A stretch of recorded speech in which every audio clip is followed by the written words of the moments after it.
All right, I think I got the right one now. I just gotta adjust this camera.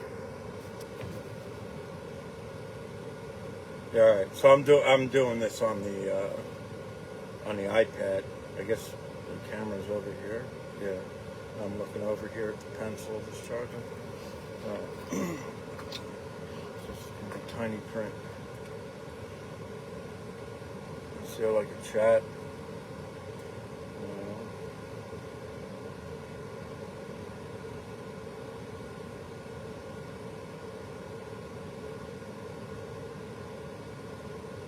Maybe there is.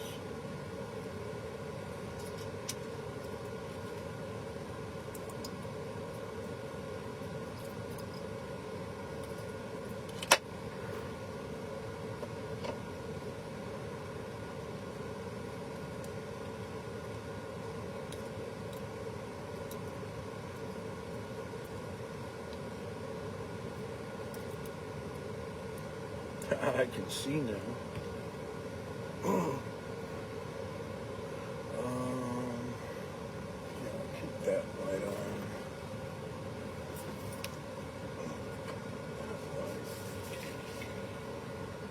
Does that help?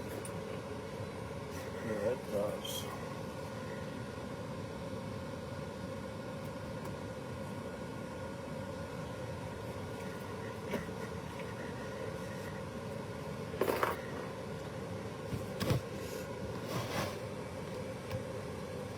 That makes a big difference. Oh, good evening, good evening.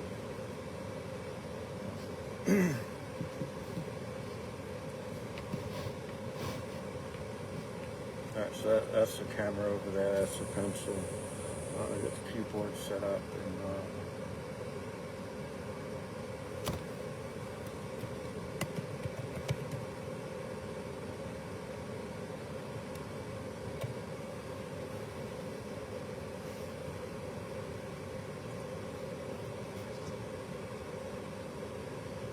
so I'm live. I just finished my work day. I am an owner-operator for JLE out of Dunbar, Pennsylvania. I do flatbed, been trucking for about 20 years now. Seen America, all of America, all 48, lower 48 states, Alaska, and all but 2 Canadian provinces. I haven't been to Nunavut or Labrador. But I have actually been to Newfoundland. I did 3 trips to Newfoundland. It's a very nice country over there. So I've been all over. I've tasted food from different places. There's certain places I love, certain places I don't like.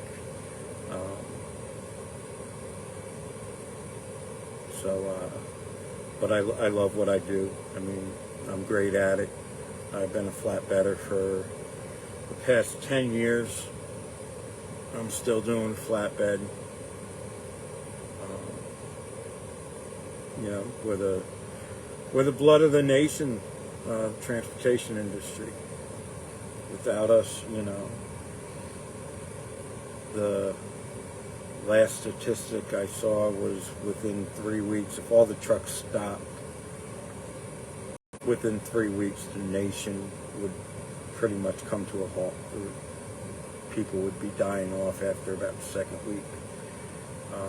So we saw during COVID, all of a sudden America loved truckers because we were bringing that toilet paper and all that good stuff. But it is what I do. I'm good at it.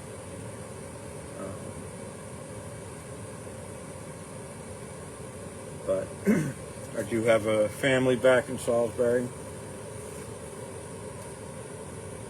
So that's 5 kids, 4 girls, 1 boy. And then I have a 6-year-old granddaughter. So I'm very, very proud to be a papa. I was there when she was born, and I've been in her life ever since.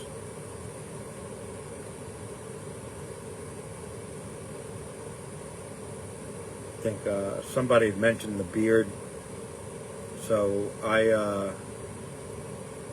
started growing this beard. I want to say it was July 29th.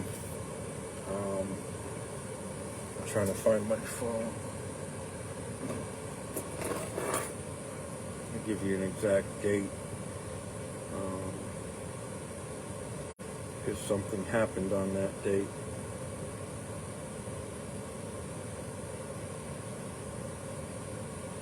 It was July 28th, I'm sorry. July 28th is when I started growing my beard. July 28th, 2021. So we're going on a year and a half. 22, 20, yeah, about a year and a half. And the reason why I started growing my beard is July 28, 2021, the bassist for ZZ Top, Dusty Hill, had passed away at his home in Houston. I was in Houston getting loaded with a shipment that day. And so I got my load secured, turned on the radio to start cruising, and they had announced that Dusty Hill had passed away. And I've always admired Dusty. I've always admired his playing.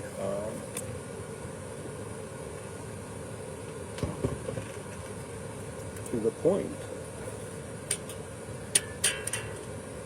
that I carry a bass on the truck with me, and I'm learning to play it. He was a great bassist, good friend of mine from back in my home state of New York. Was a paramedic, and he gave up his career in EMS to be a bassist in a ZZ Top tribute band. They're called Sharp Dress Band, and so my friend Bobby D dresses up like Dusty Hill, plays the bass. And so when I heard that Dusty Hill died, I was like, you know what? I'm not going to shave my beard. I'm just going to take care of it, and that's what I've done. So, oh, hit the wrong button. I haven't cut it, trimmed it, nothing. I take very good care of it. One of the products I use is Mad Viking. There's actually a beard club called the Mad Viking Beard Club, which I am part of. And then there's a Maryland, Delaware chapter that I'm in the process of joining. So that's the story behind my beard. I took public speaking about a year ago at Warwick, and the first speech was 3 things that defined you. And so when I did that speech, I picked my biker vest, my bar, I have a home bar, and my beard. And my beard does define me. I've never had a beard up until that date. Usually I'd have like a goatee, but I'd be clean shaven. And I vowed, like I said that day, that I was going to grow my beard out. I take very good care of it.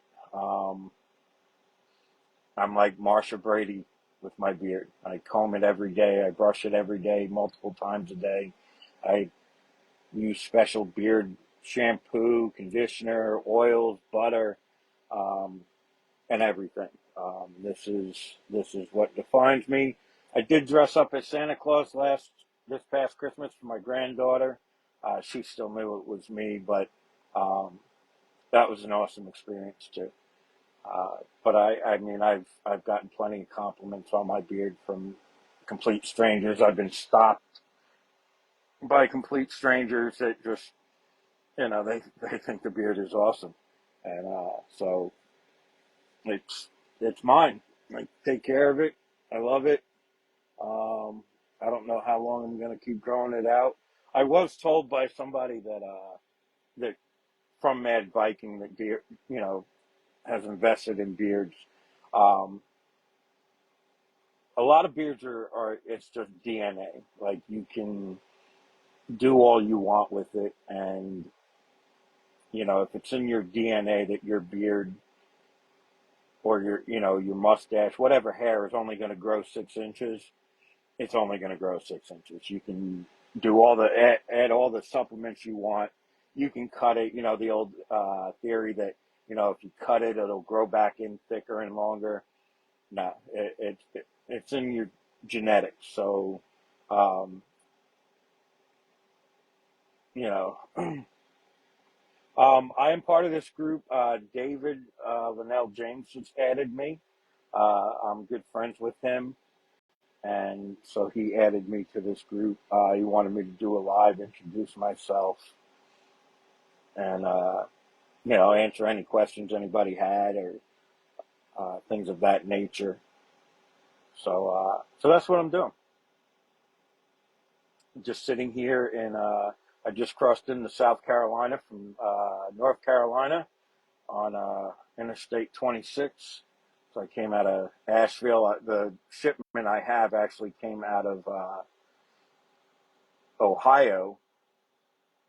And so I came down through Ohio, Kentucky, down through Tennessee, well, across Tennessee through the Smoky Mountains, into North Carolina, into Asheville, and then down 26 through the gorge, came into South Carolina, and called it a night. I had I think I had 15 minutes left of driving.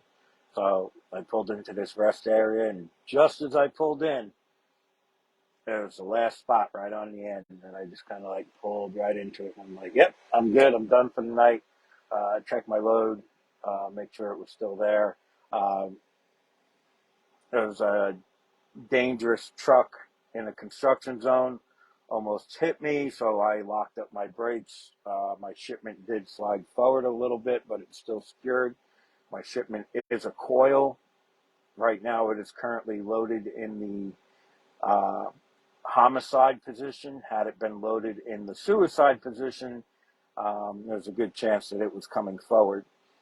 So, am I a political guy? I've never seen myself as one. I mean, I do speak about it. I have an opinion on things. And, David has been talking to me about it, because I laugh because I call myself a Democrat or a Republican. While I vote Republican or I've seen both sides. I see both sides. I'm not one of those, I'm not a party liner. If it makes sense, if it makes good sense for the majority of the people, for me, I'm a people person. I always try to help people. I've gotten burned by helping people. I will always give somebody the benefit of the doubt until they give me a reason not to. And so, I care about people in general, and and I'd love to help them. I mean, I do. I had that attitude. If I could, I'd save the world. But I'm only one man, and uh, but in my opinion, every little bit counts. Uh, you know, just helping in all kinds of ways. I mean, walking through a store and see a box of cereal on the floor, I'll pick it up as others walk past it. It's like, what was so hard about picking that up? It doesn't belong there. It belongs on the shelf. Sure, I'm sure it was accidentally knocked down, but I guess the attitude is, well, the store employee can do that, or you could do it and be helpful. I mean, unless you got a bad back and you're not supposed to be bending over or bending at the knees, why couldn't you do that? Um, so I help in all kinds of different ways. One of my favorite things I do is when I go food shopping, and if there's carts in the corral, I'll bring them up there. I mean, it's one less thing for the employee that has to come out and do it. And yes, they get paid to do it, but they appreciate it. I mean, just simple acts of kindness um, would make this world so much better. Um, there's no point in trying to do something and expecting something in return. The expectation in return is assumed gratitude from the person that would have had to have done that job. Um, and believe me, it comes back. Um, when you least expect it. I've had it come back plenty of times. Yes, the problem with that what you just said there is old time. It shouldn't be old time. It should be every time. Um, that's where we've lost it. We've put it in an era and said, oh, that was only done in this era. No, it should be done in every era, every day. Um, you know, there's things I miss, and I'll see it, and I'm just in a rush. But for the most part, if I can help somebody out, I always do.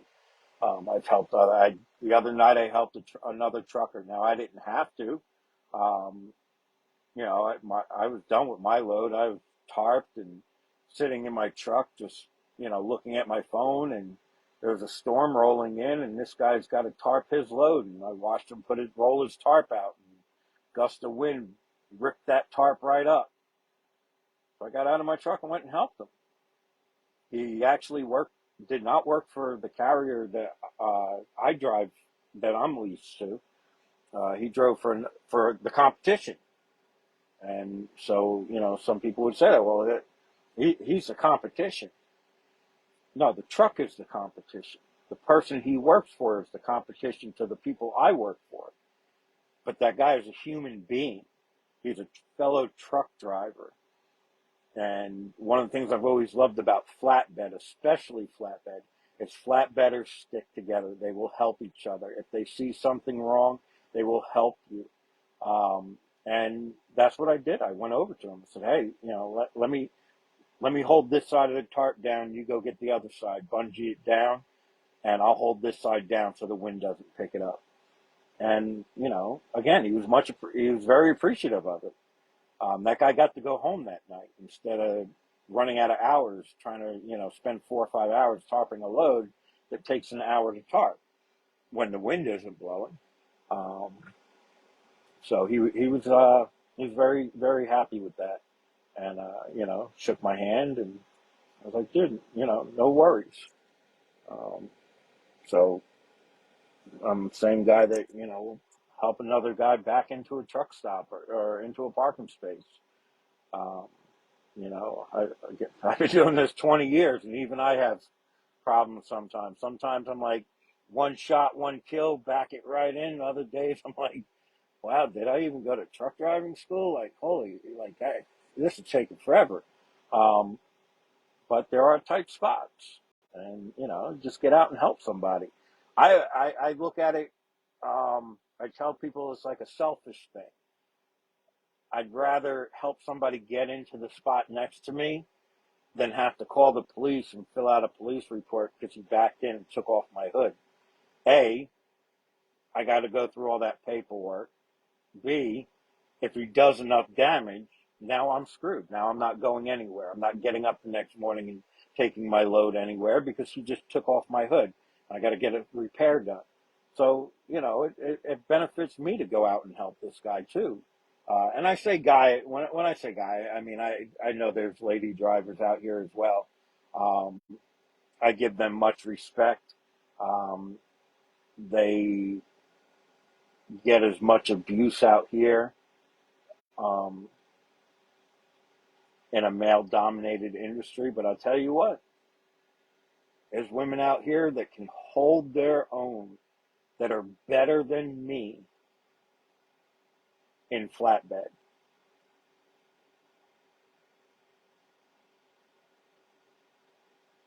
The The original, when COVID first started and they started going on about how, oh, there's a shortage of this, shortage of that. There wasn't a shortage. Remember the big one was the toilet paper. Oh, they're running out of toilet paper. There are warehouses, massive, massive warehouses full of toilet paper. Kimberly Clark, Procter and Gamble, they own them. I've delivered for them. There wasn't enough. I like there wasn't enough room in the trailer. You got to remember it's a 53-foot trailer. All right, they're not sending an entire trailer of toilet paper to your local Food Lion. All right, so when everybody went to Food Lion and bought up all the toilet paper, and they're like, "Oh my God, it's toilet paper shortage." Well, no, they had plenty of toilet paper, but they can't just send an entire truck of toilet paper. So basically, when people were doing that hoarding, all that hoarding,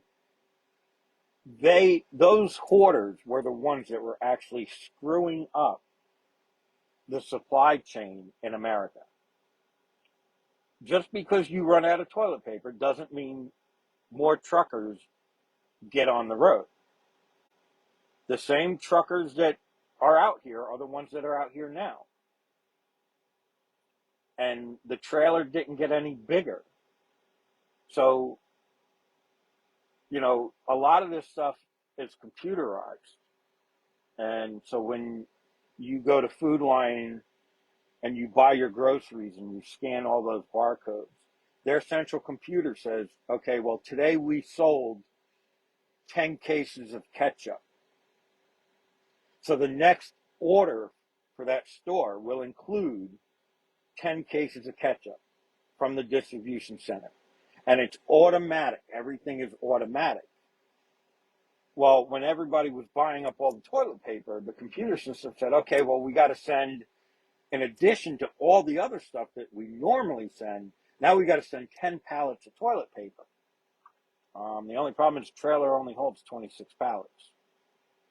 So those extra pallets were left off. They didn't fit. And then that's when people were claiming, oh, there's a shortage. No, there isn't a shortage. It's in the warehouse.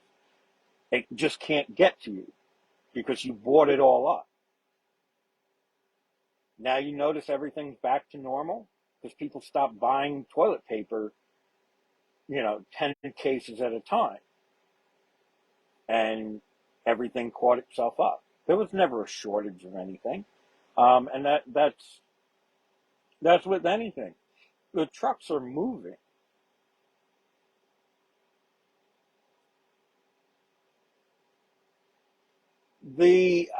If I had to say it right now, they've always said there is a driver shortage. I don't believe there's a driver shortage. I believe there is a qualified driver shortage. The workforce in America is changing. When I started trucking, I was 25. All right, and you look at 25-year-olds now. I have one.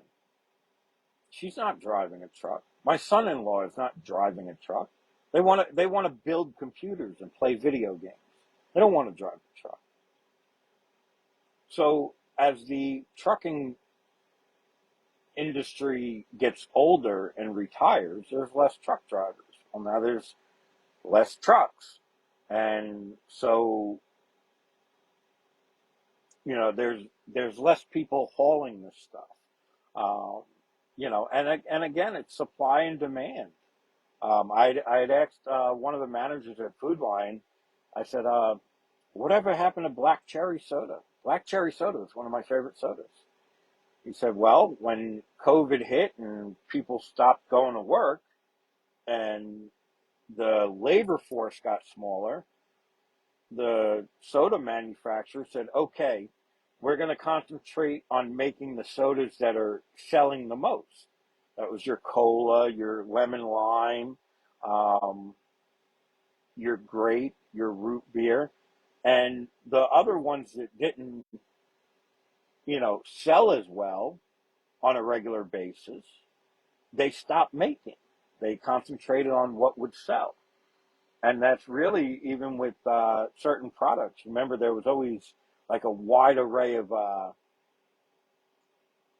even potato chips. Every possible flavor you could think of, they were making.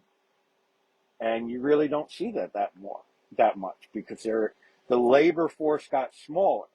people stopped wanting to work. So when they had all these people working, they were able to make all kinds of stuff. Um, and now there's less people working. So now they're like, all right, well, let's concentrate on making plain barbecue, sour cream, and onion. Those will be the three main ones we'll make. And um, I think in the past year I've heard of 3 warehouse fires.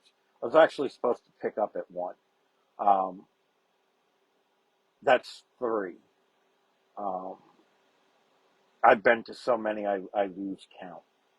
Um, I literally go to a different warehouse, and I'm flatbed, so I haul stuff like I said, I have a steel coil, um,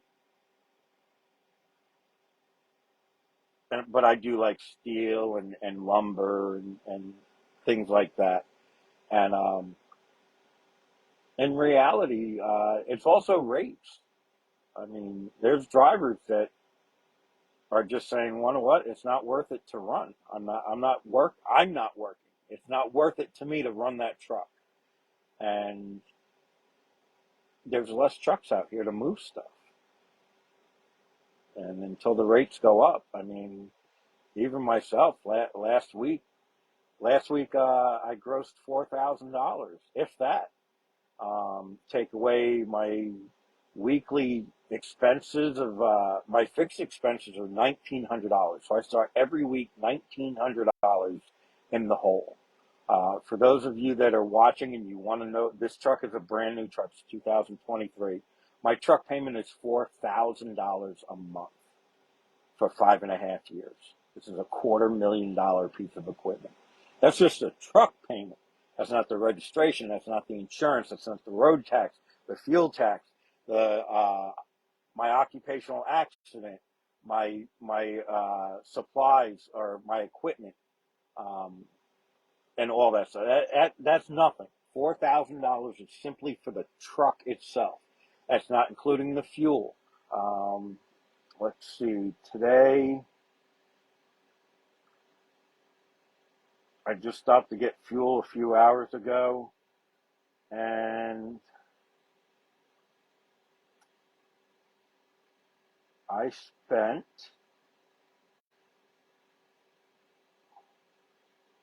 $419.92 for 100 gallons of fuel.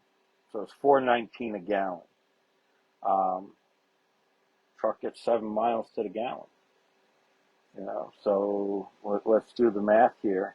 Um, if I drive 2,500 miles each week, that's 500 miles a day, 5 days a week, 7 miles to the gallon. I need 357 gallons at $4.25 a gallon. My fuel for the week is $1,500 plus my $1,900 in fixed expenses. That's $3,417, and I only made $4,000 last week. I made a whopping $582, and that's gross. I still have to pay tax on that. Um, so, and that's me being away from my family all week. Um, so, to give you an idea on why people don't, the trucking industry is experiencing a shortage. Who wants to be literally away from their house for an entire week, sleeping in a twin size bed when I have a king size bed at my house? Eating microwave food when I have a nice kitchen at home that I could be cooking like a nice pot roast in. Um, you know, Doing all that for a measly $500. Um, so for me, the trucking has always been a lifestyle. When I was a trainer many years ago, I would lose a lot of trucking students for that reason. Not that they couldn't drive, they couldn't handle the lifestyle.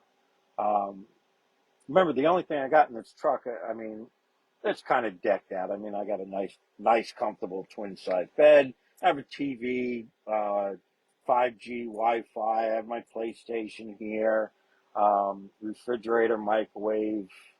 Um, I have comfort. Believe me, I'm comfortable.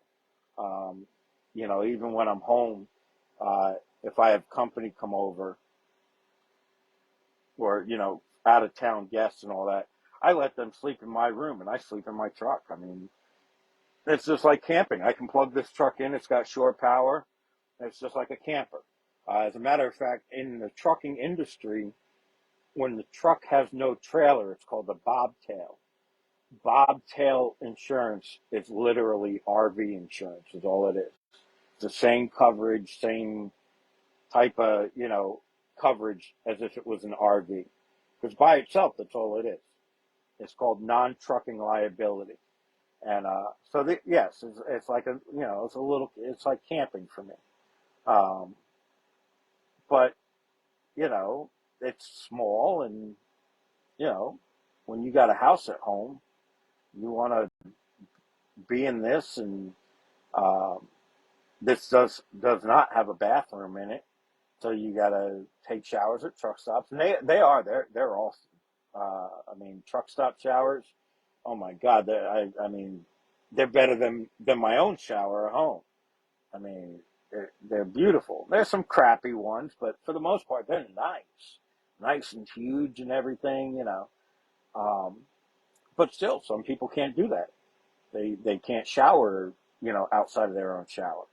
Well, when you're out on the road for 30 days straight, guess what? You stink, and you got to learn how to shower in public. And if you can't do that, you ain't gonna make it as a truck driver. Um, Not unless you're home every day.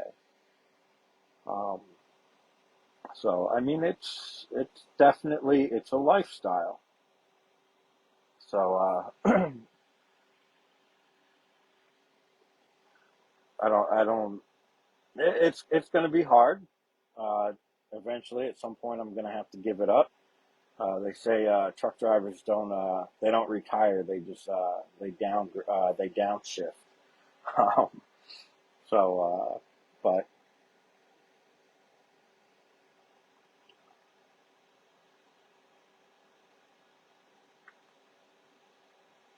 so it only shows us there's two people watching this.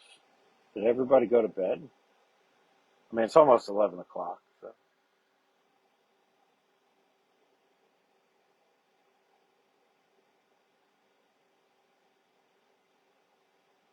Yeah, my microwave clock is wrong too. Don't pay attention to that time.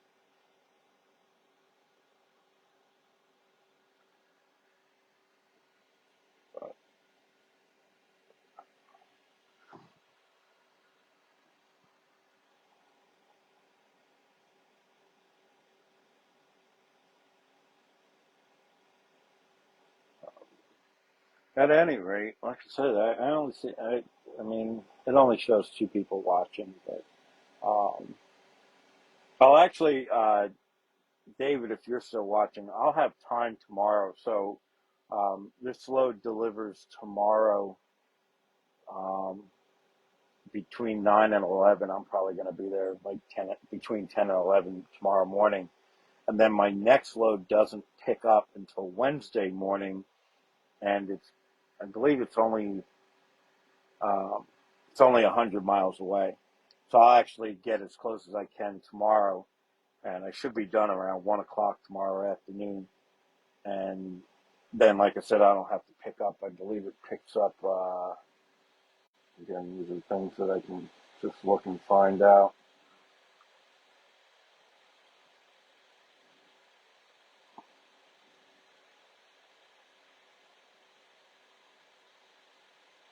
Um,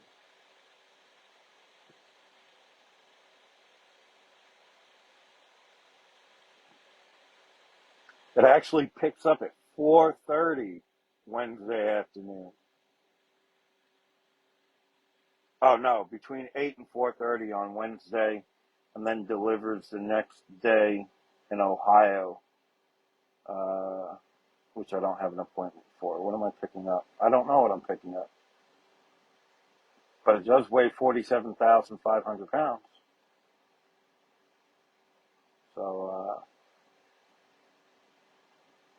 Future to Conway.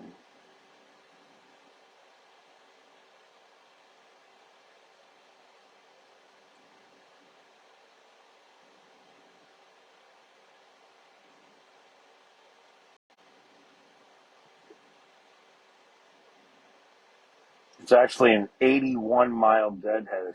It's only going to take me an hour and a half to get there. So, yeah, so after I deliver tomorrow, I'll pretty much have the rest of tomorrow afternoon all open. And, oh, crap, maybe I'll stop in. No, well, yeah, maybe I will. Maybe I'll see if Scott and Deb want to meet up. So I'll be passing by their house tomorrow.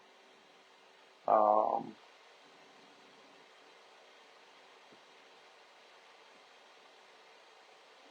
yep, I'll be passing right through there on my way to Conway. More than likely, I'm picking up lumber then. That's what comes out of Conway. So no, I see him. I'm looking at other information on my phone, but yeah, I'm seeing the comments. I'm not like typing them and all that, but I see them on the chat and everything. I real quick, I wanted to look to see where I was going and see what kind of time frame I have. Um, so like I can come back on here and do another live tomorrow earlier so that people can see and chime in more. Especially since it's like after 11 now, people are probably sleeping and all that stuff. Um, Another maintenance Monday, but this was interesting. This is cool. Um,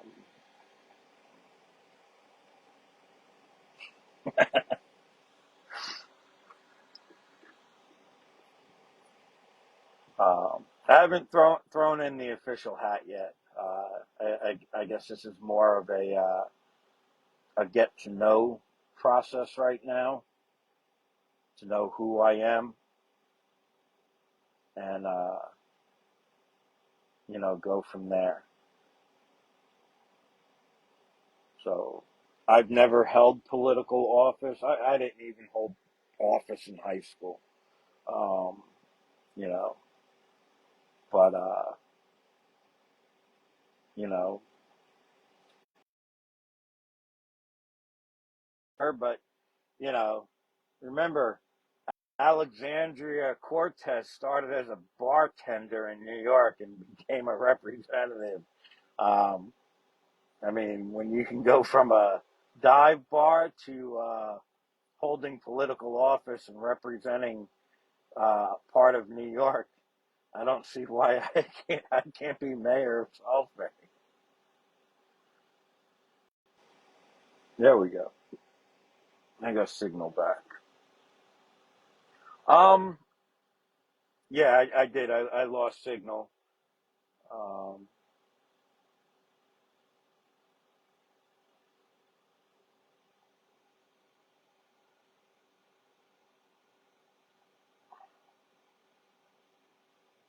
how do I feel about Salisbury taxes? Um, I'd have to look into it. Honestly, Um, I don't get a tax bill for Salisbury because I live in an apartment complex, so I'm sure they get the tax bill. Um, but I will tell you this: um, I'm familiar with New York taxes. Um, I think it was 5 years ago. My aunt had asked me if I was busy one day, and I said no. She's like, "Would you mind going to Farmingville and paying the taxes?" I was like, "Sure, no problem." It was a nice day out. I took the motorcycle, and she's pulling envelopes from every nook and cranny in the house, and I'm adding them up. And each time she handed me an envelope, she's like, "How much is there?"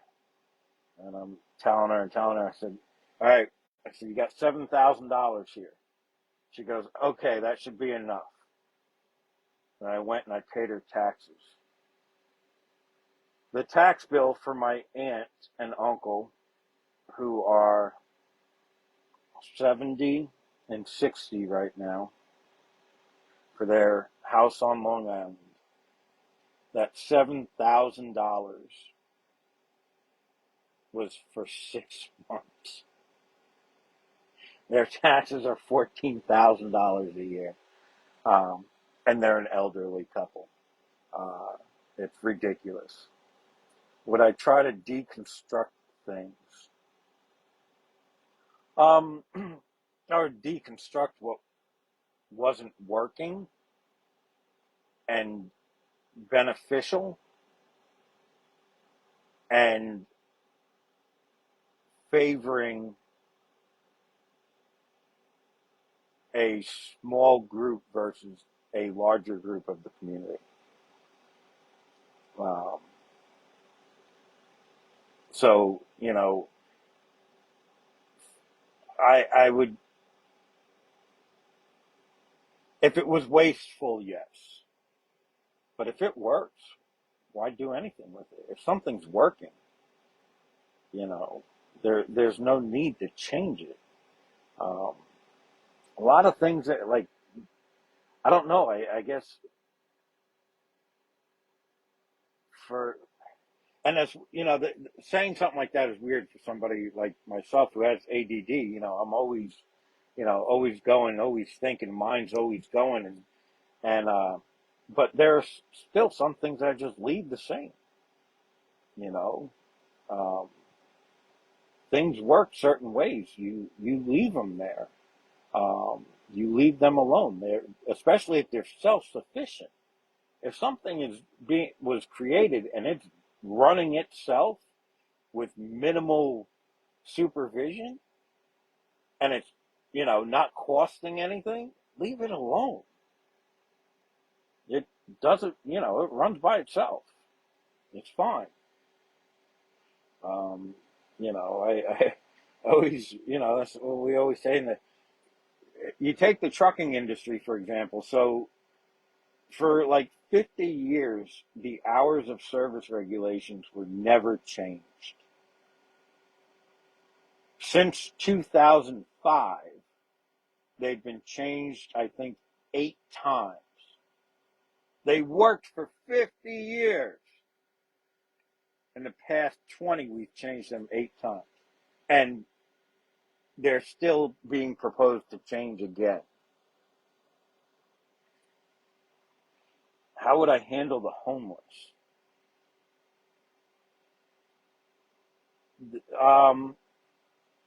My solution has a couple questions. The first thing is determining whether they're really homeless or lazy. There are people that have just said, I don't feel like working. Well, if you don't feel like working, you don't feel like being a contributing member of society, yes, you're not, no one's letting you live for free. Not when they go out and they work their butt off. So that's step one. Step two is, why are they homeless? Well, I work, but I don't make enough. Housing in Salisbury, as I've stated in other uh, conversation, is expensive because what I believe one of the big reasons is the university. Um, if I own a house and it's a 3-bedroom house, I can get $2,400 a month out of that house by putting 3 college students in that house. $800 a month each student, $2,400 a month. Is beautiful. A working middle class family cannot afford a $2,400 a month rent house. I remember when I moved to Salisbury the first time in 2001 with my ex-wife, and we had one child at the time. And the house we rented was a 3-bedroom house on Barton Avenue, um, considered Salisbury, but outer limits. And my rent was $625 a month. That was in 2001 for a 3-bedroom house, and that was affordable. Um, and that, it's ridiculous that that's just it. That the rents for housing are that much, and that's really what it is. It's people that they're business people. They're out to make money, and they know they can get more for college from college students because they'll take out student loans and they'll pay for it, and that's all there is to it. So, I remember, or I recall at one point, the city of Salisbury trying to change that. That, like, if you had a house within the city limits, you could only have, like, up to so many different families living in it. Like, you could only have, like, um, two people who weren't related. Like, you couldn't do student housing, and because that was it. I mean, they were renting these houses out, a 3-bedroom house, and even doubling them up. So you have 6 college students living in a house, and then they're throwing their parties and everything, and it got to be too much. So that would be one thing there too, is looking at why is it, um, what is it that's making them homeless. Um, Domestic violence is another issue that would make somebody homeless. Um, and I get that. I would be homeless too if somebody was knocking the crap out of me all the time. Um, have a good night, Holly. Glad to have met you. Have a good night. Um, but so there's different things to look at for it. Um, the solution after that um, is determining economical ways of putting people back into a home. Now, granted, there are a lot of homeless um, that are homeless due to mental health reasons. Um, Mental health care in this country, not just in Salisbury, in this country, is getting worse and worse, um, to the point that we're just accepting of it. Um, we've just accepted it as a norm and said that's fine. Um, it really is. Um, there's a lot of stuff that's happening to people that we take for granted. Um,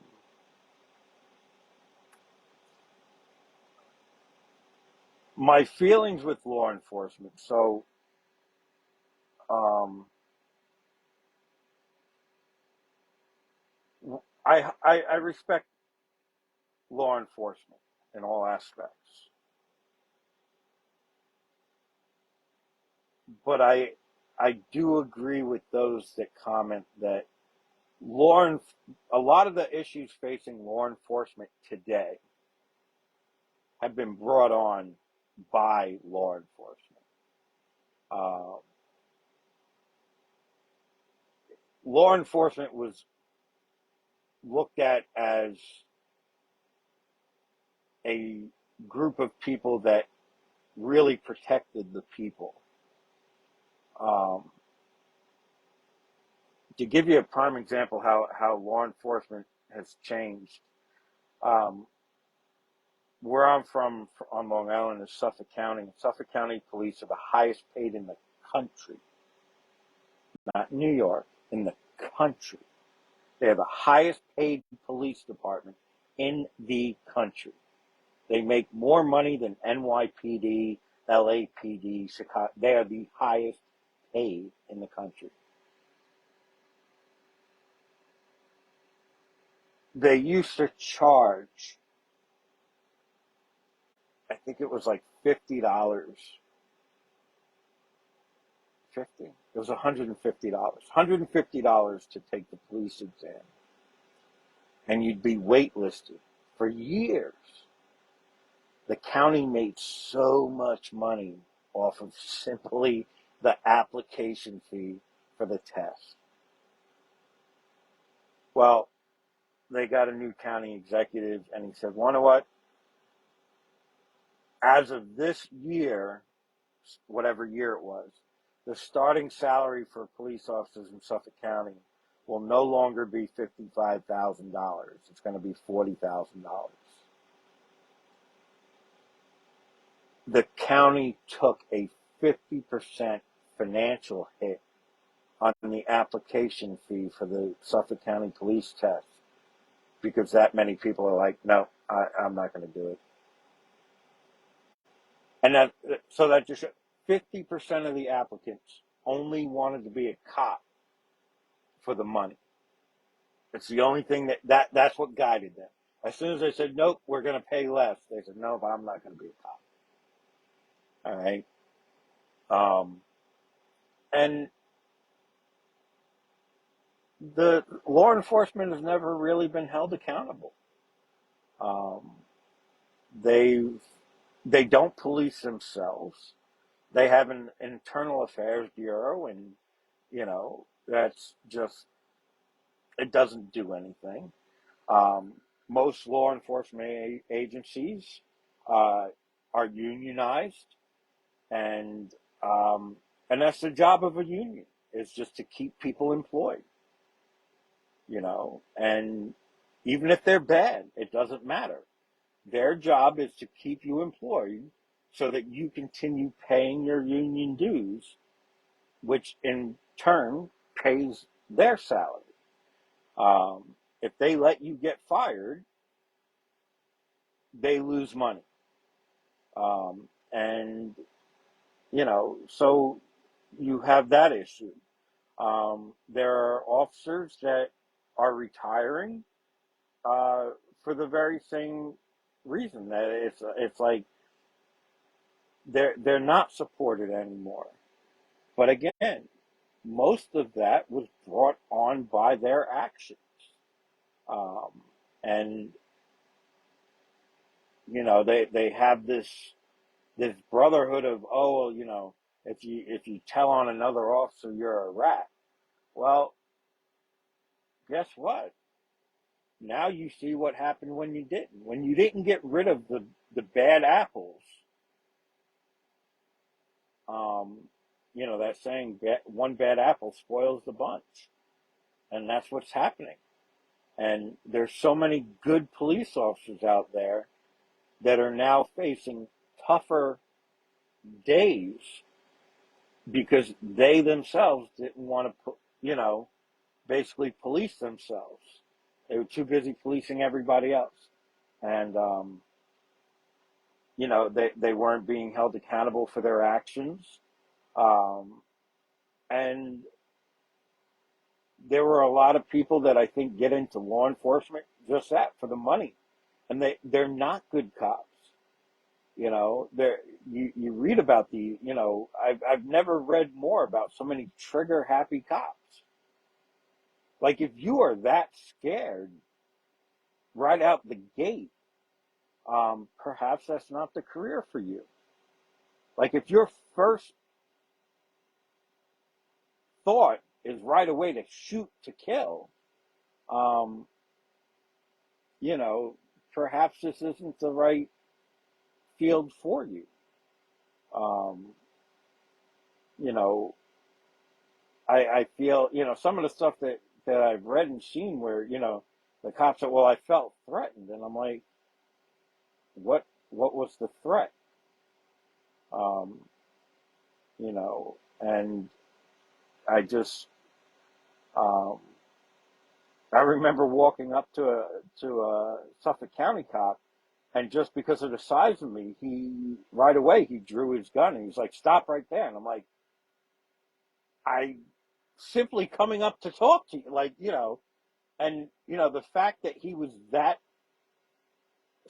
like, ready to pull a gun, and I'm like, you're a public servant. Like, people can't talk to you. You're already drawing your gun. Like, I'm not charging at you. I'm not like waving anything. I'm simply walking up to you. You could have just said, stop right there. The fact that you were that quick to draw, like, come on. Maybe law enforcement isn't for you. That's not law enforcement. There is no law that I'm aware of that says it is illegal to talk to a police officer. I've never heard that law. So what law was I breaking that, you know, your first form of enforcement was, I'm going to draw, I'm going to put my hand on my gun. Like, come on. Um, but, at the same time, um, I give law enforcement their respect. And the problem is, as again, the community, um, we've catered to them so much. We've babied our community. You know, the respect starts at home. Um, and that goes back to even, I keep talking about bringing business back. When your parents both have to work, and mom's working one job, you're working two jobs, and there's nobody home with your kids, and they're out doing stuff, and there's nobody home teaching them manners and morals and anything like that. They go out and they do stupid things, and then we baby them, um, and they just feel they can do whatever they want and get away with whatever they want. When they don't get their way, they cry, police abuse. No. When the cop tells you to stop, stop. It's a very simple concept. Remember, we used to play it in elementary school, in gym. Red light, green light, run across the gym. And you'd say freeze, and you'd stop. Like it. What if elementary school children can do it? Why can't adults? When the cop says stop, simply gotta stop. That's it. If you're driving your car and you're pulled over, you pull over. How many times have we read this week? People, the motorcyclists that took off from the cops, the cars that take off, like, you know, what was so hard about stopping? Now, if you're committing a crime, um, again, you're doing wrong. So, how do you handle P-flag and the Pride movement? Um, Again, as I stated in another conversation, um, I honestly believe organizations like that are simply just out there um, for attention. Um, that's all they're there for. They don't actually bring awareness, and I don't know what you need to be aware of. Um, Again, they say, well, the public needs to be aware of homosexuality. I pretty much believe the public is aware of it. Why does the public need to be aware that you love another man? Like, what what is it? What in the public community is going to change it because you love another man? What's happening? Like, are the roads going to fall apart? Are the cars going to drive differently? Um, Nothing changes. They're making a bigger deal out of this than really is. Um, there's already laws on the books to protect them. Um, so you can't even say, well, it's another organization that has always said, well, you know, we want to have pride in ourselves, and I'm okay. You can be proud. I'm proud right now. I'm not asking for a parade. I'm a proud business owner. Should I go get a permit and, you know, drive my truck down downtown. I mean, I'm proud, um, but I to make spectacles out of everything. It's just again, you're doing something for attention. Um, that's not how you do. You make the public aware of it. Um, you do it through education, um, not dancing half naked on a float. Um, that's not education. Um, and it's one of it's an organization there's too many of these organizations that are, well, we want this, we want that, um, and that's what we want. And as I said in another conversation, it's, why do you get to choose? Why do you get to be the one that says, well, you need to treat us better? Um, we need to be able to do what we want, and everyone needs to accept it. Well, the Ku Klux Klan feels the same way. They should be able to do whatever they want, and people should accept it. Um, but we stop them from their events. We block them from their events, from affecting the community. Um, you know, you want to see people that feel that they're superior. Um, Look at the one percenters of the motorcycle community. You know, if you're entitled to have a pride parade, well, I'm sure the Hells Angels would like to have a motorcycle parade down Main Street. Why can't they have one? You know, um, maybe the farmers want to have one. They want to roll tractors down Main Street. Um, you know, it's the idea of, you think you're better than other people, and you're really not. You're equal,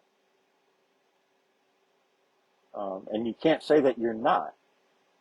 All right, just as much as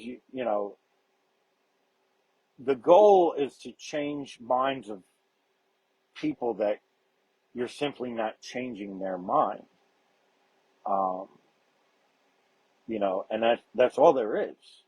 Um, for years I've been trying to convince my kids to eat seafood.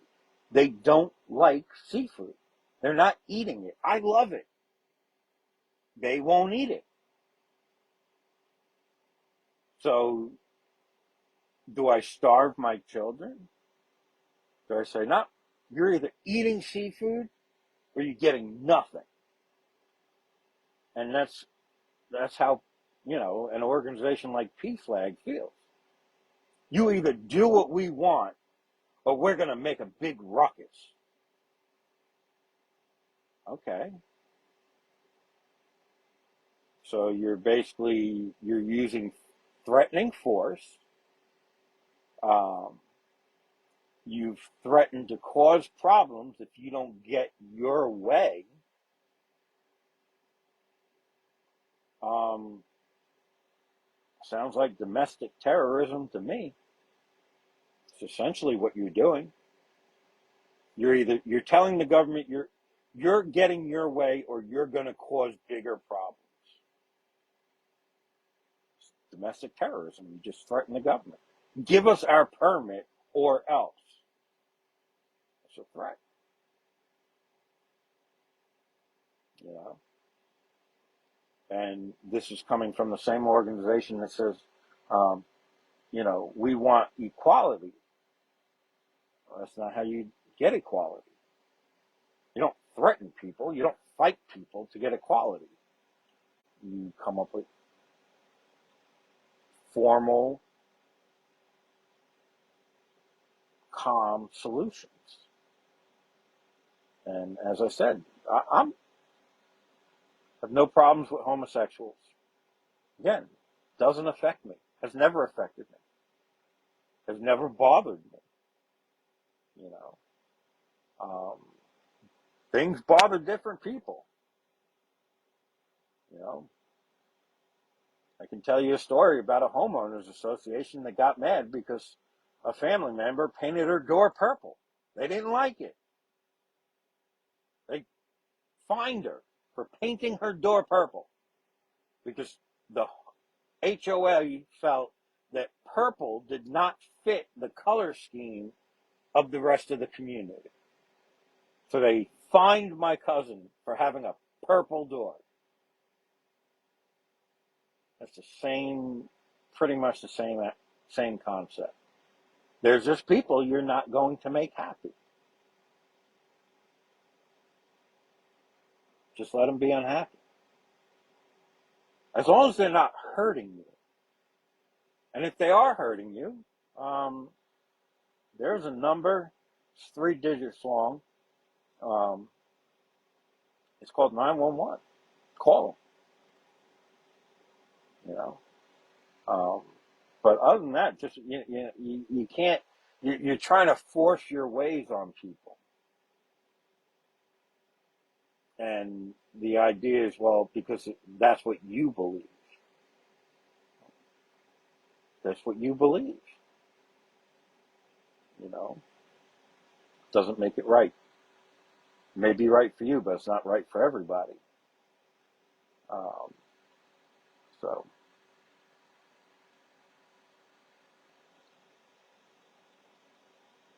anyway, it is 11:30. I'm gonna get my nap in. So I already lost an hour and a half of sleep. Um, so I got here at 10 o'clock. I got to be up at 5 again.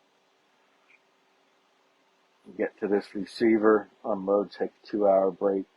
And then, like I said, I'm done for tomorrow. I do have a doctor's appointment at like 1:30? And then,